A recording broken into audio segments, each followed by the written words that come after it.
Citizen have just released a brand new integrated bracelet watch, very much like the Tsuyosa, but this time made fully out of titanium with their Duratec coating. And this comes with some very nice texture dials. But at 429 euros, are these a little bit too expensive for what they offer, especially with a very basic 8215 movement in them? Let's discuss about that in this video. I don't have the watch with me, of course. They have not been publicly released yet, although I have seen some offerings on Amazon. I'm gonna put some links in the description if you wanna check those. But this new series is named the NJ0180 and it comes in two colors, a very textured and almost semi-precious stone-like green dial, a clear icy blue dial, a much more conventional dark blue dial, and a way conventional white dial. The dimensions on this watch are 40.5mm in diameter, 11.5mm in thickness, integrated bracelet design with a bracelet that this time around is much more oyster-like, culminating in a folded clasp with 2 levels of micro adjustments. Beating inside this watch is the caliber 8213, so just a basic 8 series with 40 hours of power reserve and plus to minus seconds a day. So as you can see, already some positives and some negatives there. Let's go for the positive that I see on paper, and it'll be of course the design. The design looks very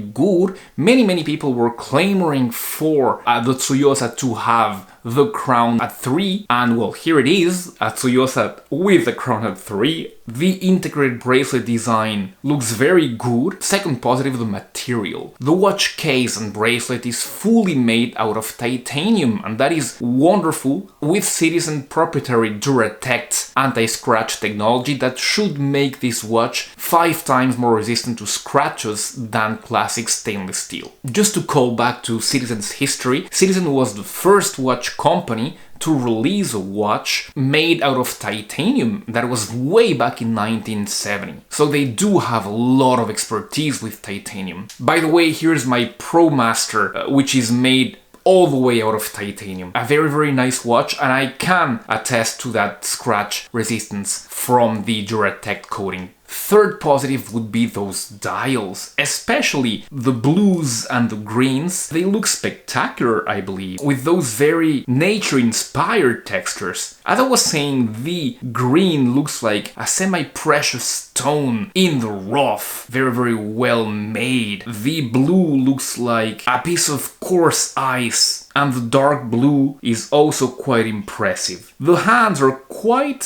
something, because the hour hand is much broader, just baton hands, but the hour hand is much broader than the minute hand, which gives her an original design of the hands. Another thing that's original is that small seconds, which is at the bottom part of the dial but off-center to the right, close to the date window, with the automatic titanium text off-center to the left as well. I don't really know what to make of these. I really would have preferred for everything to be on the same line, but that is what we get with this one. The negative point would be, first of all, that movement. The 8213 in a watch of this caliber and at this price point, I really think, I hope that Citizen would have at least put the 83 series in here with the 60 hour of power reserve, like they did in the small seconds Tsuyosa they released just a while ago. Even better, I wish they had put a 9 series in here. I mean, the price would have called for a 9 series, I believe. And that makes us talk about the second negative, the price. I don't know if it's an actual negative, because you do get bang for buck in here. You've got a sapphire crystal, you've got, as we have said, that case and bracelet made fully out of titanium with coating. We know within the Citizen group that titanium with coating doesn't come cheap. The case in point, the ProMasters, you can find a classic ProMaster at $230 or something. When you get to the titanium series, you climb up in price, at least to the 350 range. And it's the same thing with other brands. I struggle to think of brands that'll give you titanium with some kind of coating that is below $400. I think Zelos did something like that with their Aurora, but it was not below $400. So I want to say the price is justified. I would have loved to see it a little bit lower.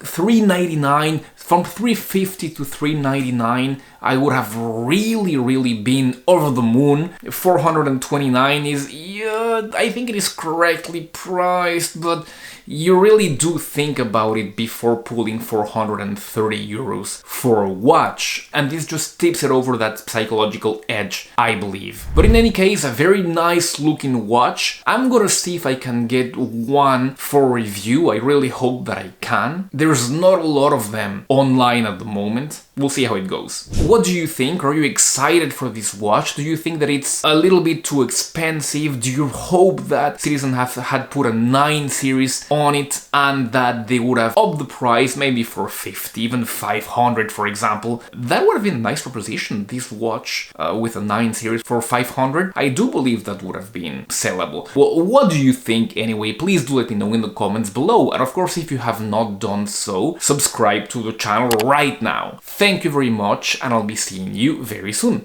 Goodbye.